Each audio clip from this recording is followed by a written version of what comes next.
Graça e paz. Vamos falar um pouco sobre a ordem da salvação, ou conhecido teologicamente como Ordo Salutis. A ordem da salvação é o processo de como é aplicado a salvação na vida do pecador. Bom, é claro que essa discussão é vasta, mas através desse vídeo eu venho aqui de forma sucinta trazer esse ensino para a sua edificação. Nós temos aqui, né, o diagrama, nós temos aqui um boneco subindo uma escada, né? Nós temos aqui vocação, regeneração, arrependimento, fé, justificação, doação, santificação e por último, a glorificação. Então nós começamos pela vocação. Bom, é o chamado de Deus ao indivíduo para a salvação. Sim, é a apresentação do evangelho para o pecador. A vocação externa consiste em o cristão pregar o evangelho para uma alma perdida. Porque a vocação externa consiste na apresentação e na oferta da salvação para o pecador. Então nós temos aqui uma referência bíblica, né? Evangelho de João 6,44, a qual está escrito: ninguém pode vir a mim se o Pai que me enviou não trouxer, e eu ressuscitarei no último dia. Por quê? Nós tivemos aqui a apresentação do Evangelho para o pecador. Porque o que é a vocação externa? É a apresentação e oferta da salvação em Cristo Jesus ao pecador, né? Então, ou seja, quando você prega o evangelho, você está revelando para aquele pecador que ele está debaixo da ira de Deus e que ele precisa se arrepender dos seus pecados. E isso é vocação externa, porque você apresenta o evangelho.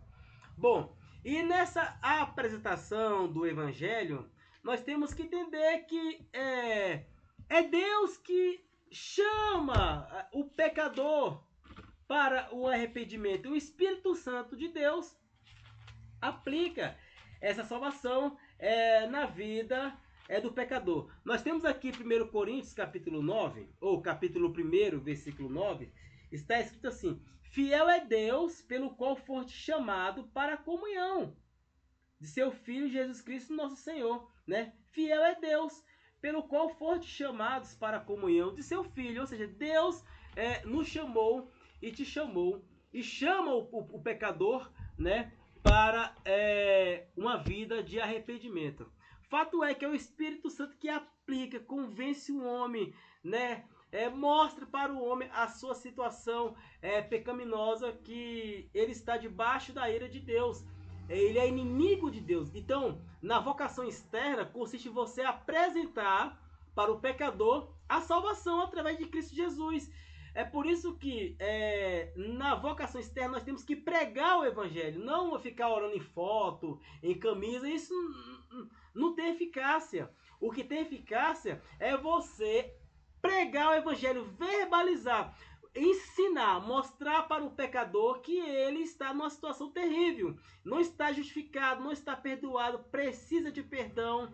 Por isso que certos tipos de campanhas não é bíblica, é um outro evangelho, né? É falso, mas não é o evangelho verdadeiro. O evangelho verdadeiro é você apresentar Cristo e falar para o mundo que o mundo está em pecado, debaixo da ira, está precisando de perdão, senão irá perecer eternamente no lago de fogo e enxofre. Então nós temos aí a vocação externa. Logo após nós temos aqui no nosso diagrama, né, o bonequinho subindo agora para a regeneração, né? A regeneração é um ato de Deus pelo qual ele dá nova vida espiritual ao pecador. Sim. A regeneração é Deus pegar o pecador e trazer da morte para a vida. Porque é só Deus que regenera o pecador. A regeneração é uma obra criadora de Deus, né? Na vida do pecador, somente Deus pode regenerar a pessoa. Nós temos aqui uma referência bíblica, né? Nós temos aí Evangelho de João, capítulo 3, versículo 3 a 8, né? Nós vamos abrir aqui a Bíblia. Nós temos aqui, né? Jesus respondeu: em verdade te digo que quem não nascer de novo não pode ver o reino de Deus. Ou seja, tem que passar pela a regeneração. Perguntou-lhe Nicodemos: como pode o homem nascer sendo velho? Poderá voltar ao ventre da sua mãe nascer? Respondeu Jesus. Jesus respondeu: em verdade te digo que aquele que não nascer da água do Espírito não pode entrar no reino de Deus. O que é nascido da carne é carne, mas o que é nascido do Espírito é Espírito. Não te maravilhes de eu dizer: necessário vos é nascer de novo? O vento sopra onde quer e ouves a sua voz, mas não sabes de onde vem nem para onde vai. Assim é todo aquele que é nascido do Espírito, porque passou da morte para uma nova vida, ou seja, ele foi regenerado. É uma obra exclusivamente de Deus, porque a salvação é de cima para baixo. Bom, nós temos aqui também, segundo Coríntios, capítulo 5, versículo 17, portanto, se alguém está em Cristo, nova criatura é. E se as coisas velhas se passarem, tudo se fez novo. Ou seja, nova vida, tudo novo, você foi regenerado, Deus cura as suas feridas, pega a sua alma que estava morta em pecados e delitos, como está escrito lá em Efésios capítulo 2, versículo 1, e Deus, pela misericórdia, te regenera. Por isso que a salvação é algo de Deus, é uma obra de Deus. O ser humano não coopera na sua salvação. Eu sou contra o livre-arbítrio, né? Tem algumas denominações que falam que o ser humano coopera na sua salvação. E logo aí nós temos também o arrependimento, né? O arrependimento, porque a pessoa, se ela se regenerou, né, ela se arrepende dos seus pecados. E o arrependimento está ligado à metanoia, né? Nova percepção, a sua mente mudou, a pessoa tem nojio de pecar porque ela se arrependeu, né? Nós temos o arrependimento. O arrependimento relaciona-se diretamente com a santificação, sim, e também com a fé, né?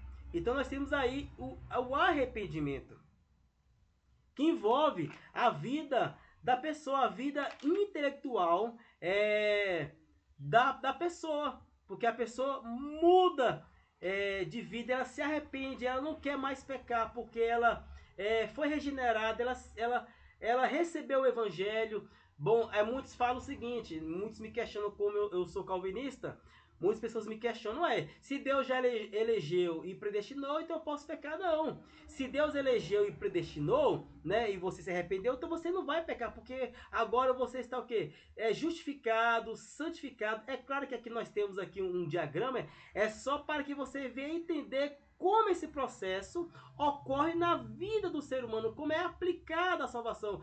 Por isso que fala a ordem salutis, a ordem da salvação. Existe uma ordem, um processo a qual acontece na vida do ser humano. É claro que a justificação é externo, né? Mas a fé é interno, arrependimento é interno, regeneração é interno, santificação é interno, a glorificação ainda nós não chegamos ainda, a doação, porque Deus te pega agora e te traz para a filiação, você agora é filho de Deus. Então nós temos esse processo.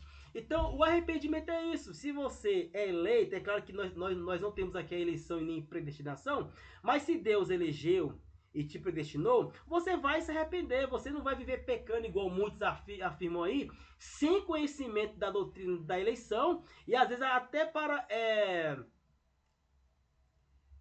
tentar queimar, né? Eu não sei se as pessoas têm medo eu não sei se as igrejas pentecostais têm medo das pessoas conhecer a palavra de Deus. Parece que é isso, né?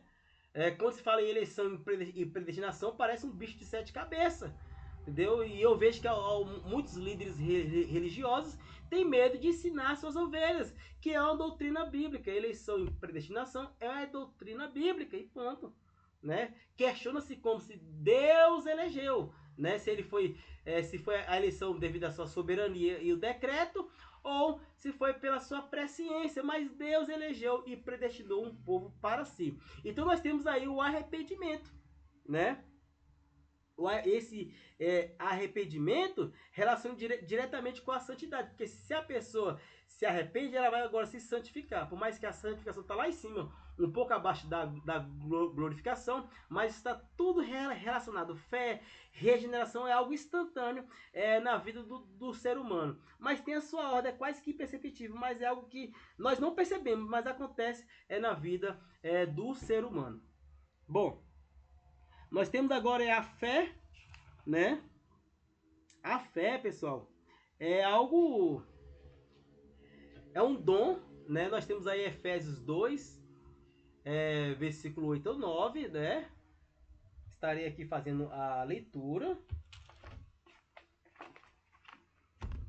Efésios capítulo 2,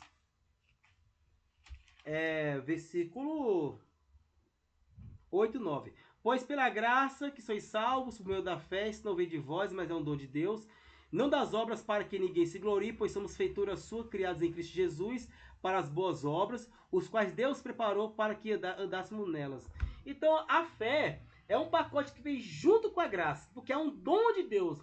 No versículo 9 fala, não das obras para que ninguém se glorie.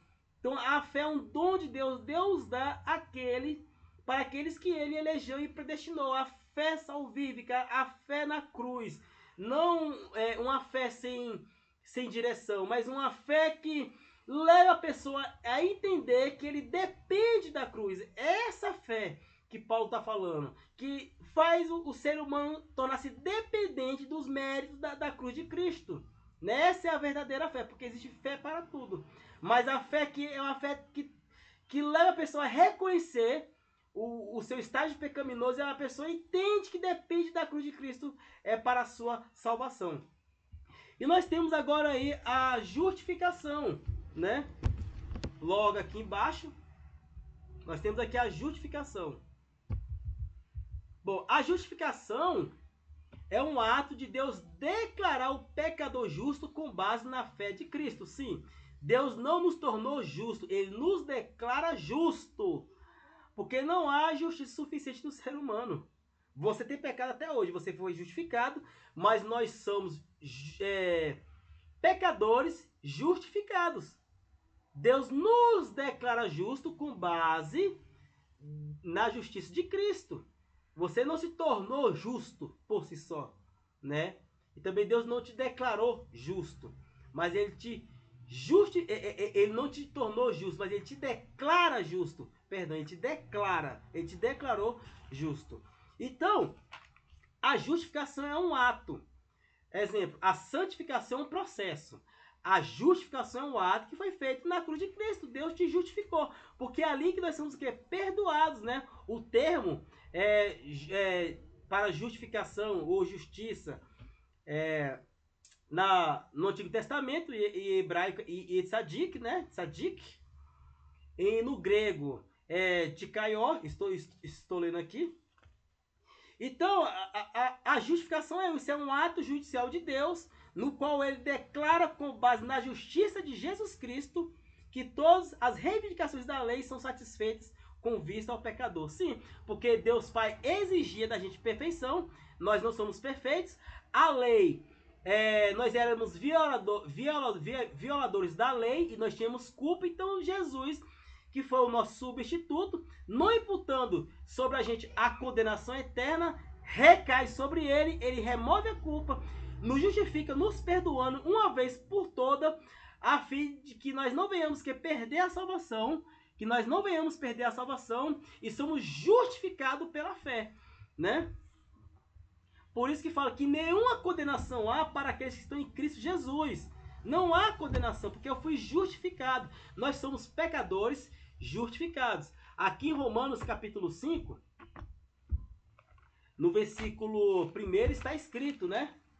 Sendo, pois, justificado pela fé, estamos em paz com Deus. Então, a justificação restaura a nossa comunhão com Deus e nos traz paz, né? E restabelece um novo elo, né? Que foi quebrado lá no jardim por Adão, que recai sobre essa culpa, cai sobre toda a raça humana e Deus restaura agora, removendo essa culpa e justificando os seus filhos. Então nós temos aí agora a justificação, né? Nós temos aí também Romanos 15, né?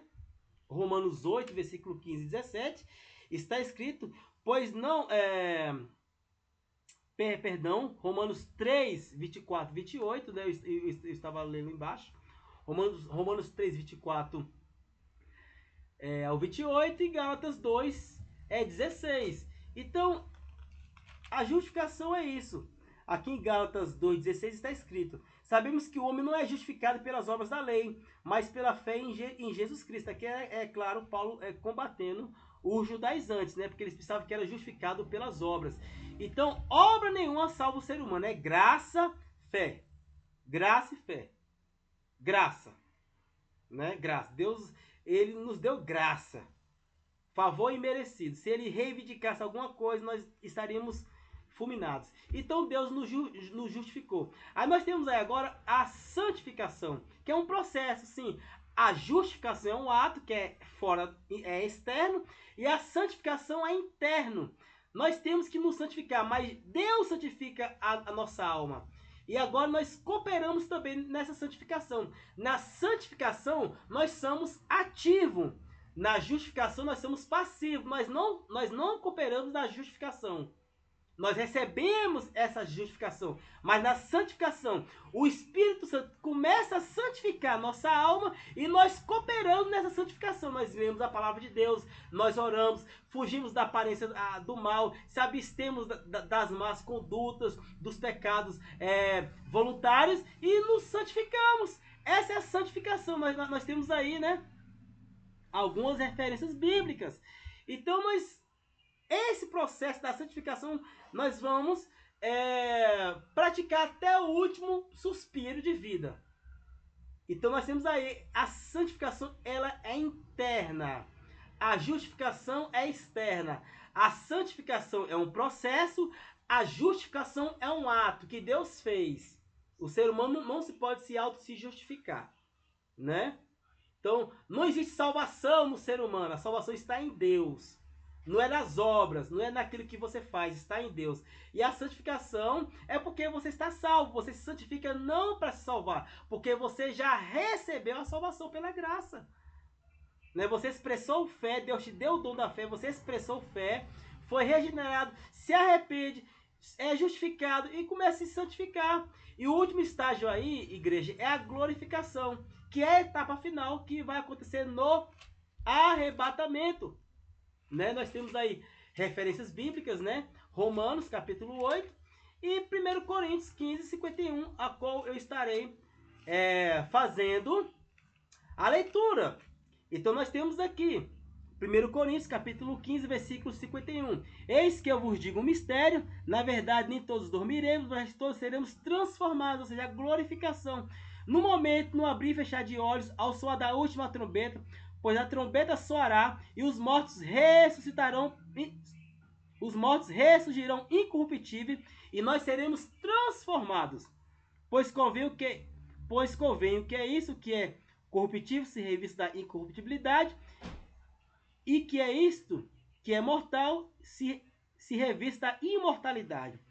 E quando isso que é incorruptível se revestir da incorruptibilidade, e isto que é mortal se revestir da imortalidade, então se cumprirá a palavra que está escrita: tragado foi a morte da vitória. Sim, que é a glorificação, que será no arrebatamento. Por enquanto nós estamos o quê?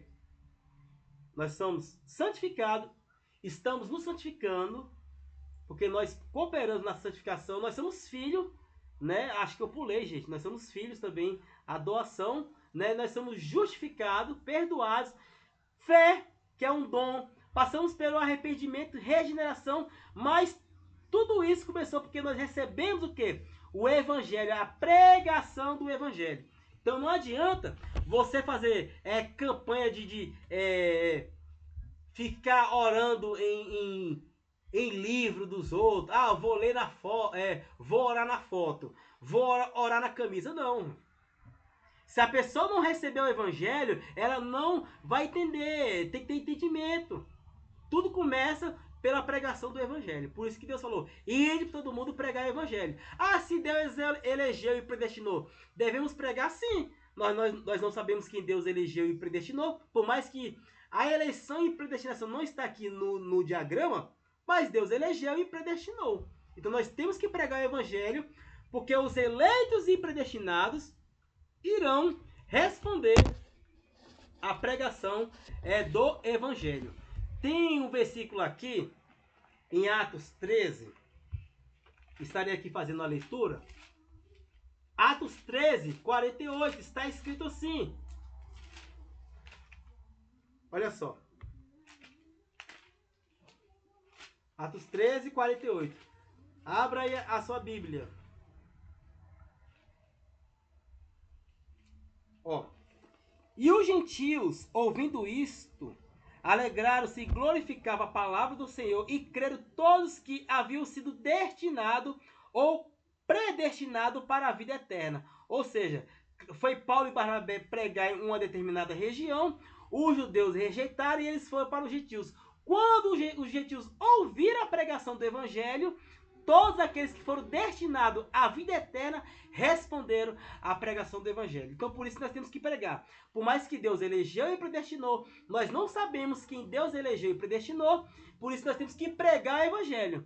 Nós só sabemos depois que ele se converte, mas não antes. Porque todos nasceram nos pecados e delitos. Todos estavam destituídos da glória de Deus. Todos nascem na mesma condição espiritual, debaixo da maldição do pecado original. Amém? Que Deus possa vos abençoar, em nome de Cristo Jesus.